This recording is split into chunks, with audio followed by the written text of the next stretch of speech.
Alright folks, let's get your robot turning. First we'll set our movement motors, and then let's take out a turn block.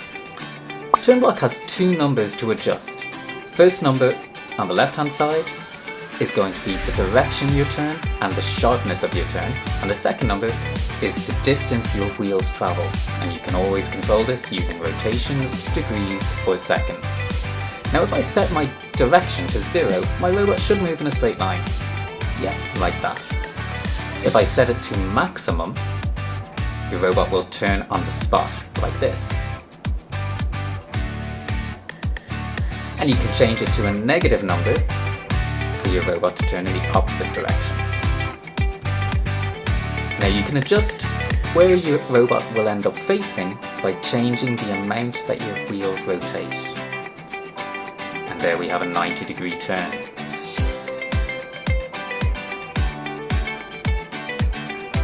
Finally, if you want your robot to move in an arc, we can increase the amount that the wheels turn and lower the sharpness of the turn. The lower the number, the larger the turning circle your robot will have.